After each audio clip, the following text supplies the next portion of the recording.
You know that feeling? That nagging sense that you're constantly falling behind in a world that is just obsessed with results.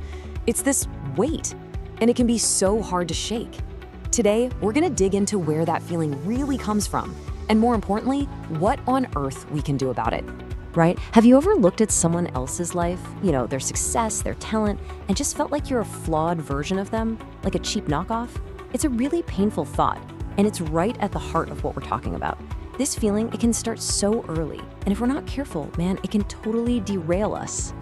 And this is where that feeling can lead. This quote is from a 10-year-old boy named Theo. The first time I read this, it just stopped me cold. How does a child, a 10-year-old, get to a place this dark? Well, the answer is a story about comparison. And it's a story I think a lot of us will find painfully familiar. So to really understand the source of this pain, we're gonna dive into Theo's story. It's a really powerful look at what happens when our value gets tied not to who we are, but to how we measure up against somebody else. So this looks simple enough, right? On the left, you've got Theo with a 65% on his math test. On the right, his younger sister Marta with a perfect 100%. But in their home, this wasn't just a difference in scores. Oh no, this was a judgment on their entire worth. Theo was constantly told, why can't you just be exactly like Marta? See, in Theo's family, they only valued what they called real subjects, science, math, the things that brought home medals. But Theo's real passion, his incredible, unique talent for drawing, that was just dismissed as foolish. His art was literally thrown in the trash. When your true self is devalued like that, it becomes this heavy, heavy burden to carry around. His parents called him lazy, but was he really? What they saw as laziness was actually a symptom of something way deeper. It was emotional burnout. He was completely exhausted from trying and failing every single day to be a perfect copy of his sister. He was worn out for pretending to be someone he just wasn't. And this is where it all explodes. During a dinner party, after being shamed in front of everyone, Theo finally snaps. His parents genuinely thought their constant comparisons were motivating him, but as he's screaming at them, tears just pouring down his face, he tells them the truth. You didn't build me up, you broke me. But here's the twist, and it's such a powerful one. His perfect sister, Marta, she grabs her shiny gold medal and she throws it in the trash. She confesses she's only studying so hard because she's terrified, absolutely terrified of being treated the way they treat Theo. The pressure to be perfect, it was a prison for her too. It was never about love for them as people, it was about love for their trophies. Now, you think this problem ends when we leave home, right? If only. The truth is, many of us just trade our family's expectations for a new, digital prison. We swap the one sibling we're compared to for the thousands of strangers on our endless social media feeds. Okay, so we've seen the problem in pretty stark detail. So how do we fight back? The story of a young writer named Marcus gives us the mental tools we need to reclaim our own minds, especially in this modern world of comparison. Marcus was a really talented writer. He had a clear dream, but then he got on social media. He started seeing all these other writers, more popular ones, and that little voice of comparison started whispering, he's better than you.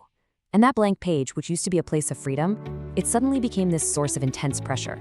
He ended up sending a college portfolio that was just filled with copies of other people's styles. And of course he was rejected. His mentor, a man named Mr. William, explained the real problem. See, Marcus hadn't lost his talent. He'd lost control of his own mind. The solution?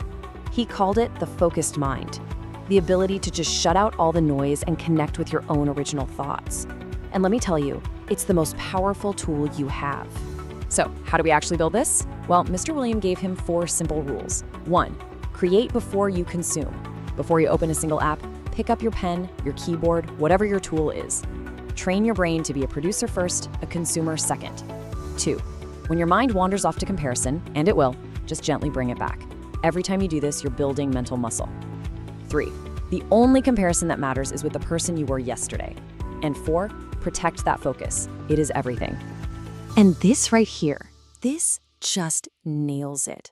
This quote from his mentor sums up the entire battle we're all fighting in one simple sentence. When your mind is scattered, jumping from profile to profile, all you can do is imitate. But when you reclaim your focus, that's when you can finally create something that is truly yours. Okay, so we've identified the poison, which is comparison, and we've got the mental tools to fight it. But having the tools in the toolbox isn't enough, right? You need an engine to actually power them, and that engine is practice. Which brings us to our final story, about a boy named Vard. Vard's story starts at absolute rock bottom. He was a student at a traditional school, but he just couldn't keep up. He was falling behind, his classmates made fun of him, and finally, his teacher just told him to go home. He was, for all intents and purposes, a failure. So as he's walking home, totally heartbroken and thirsty, he stops at a well.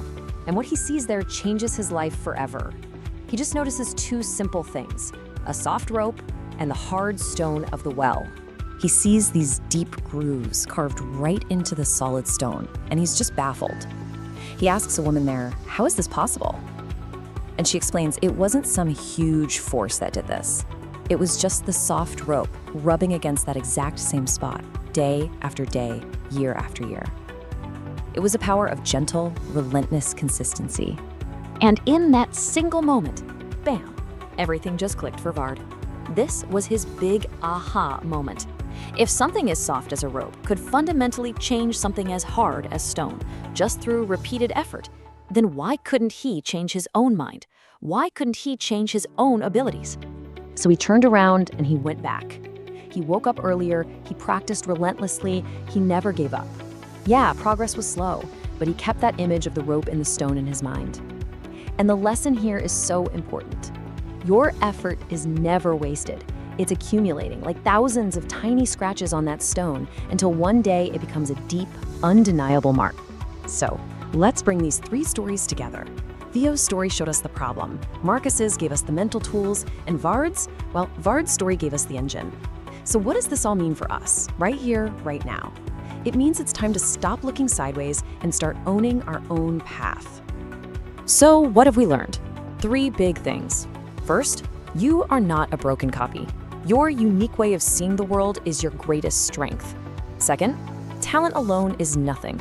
Without a disciplined, focused mind, it's like a river without banks. It just floods everywhere and goes nowhere. And third, practice is the fuel. It's the slow, steady repetition that turns the impossible into the possible. And that brings us to our call to action. It is time to stop looking at everyone else's highlight reels, at their shiny gold medals. That's their story. Good for them. Your work is to pick up your own tool, your pen, your drawing pad, your keyboard, and begin the slow, steady work of carving your own unique mark into the stone. Because in the end, that's the only thing that matters. Forget about them. The only person you need to be better than is the person you were yesterday.